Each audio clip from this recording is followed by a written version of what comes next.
transfer de materiale cu elicopterul Puma la bord de nave. Dificil?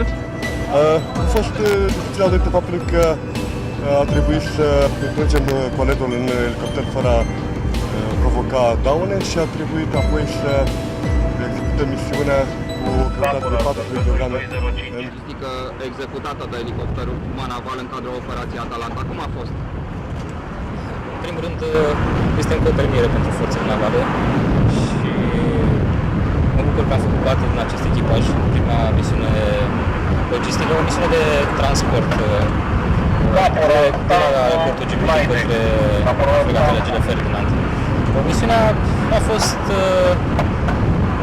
în ritm normal, dovadă că toate misiunile de antrenament pe care le-am desfășurat în țară, de acest gen, și-au atins scopul. Distanța până la țări nu a fost atât de mare, aproximativ 50 de mile.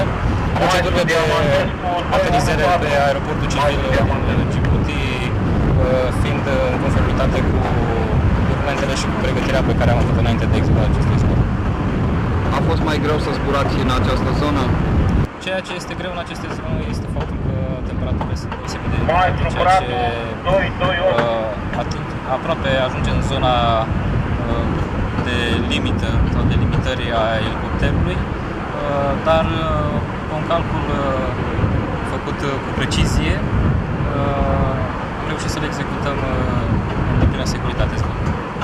A fost dificil de transportat acest container? A necesitat măsuri speciale de amarare?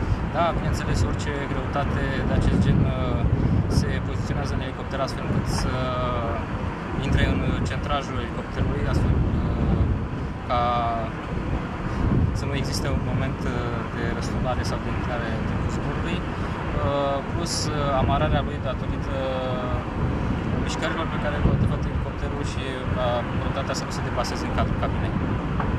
Iată, ați fost în primul echipaj care a zburat deasupra Mării Mediterane, sunteți în primul echipaj care a executat o misiune logistică, o să vă găsim în primul echipaj al elicopterului când va alerga după pirați?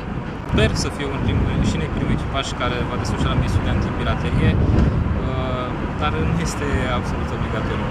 Celălalt echipaj are același nivel de pregătire și ar putea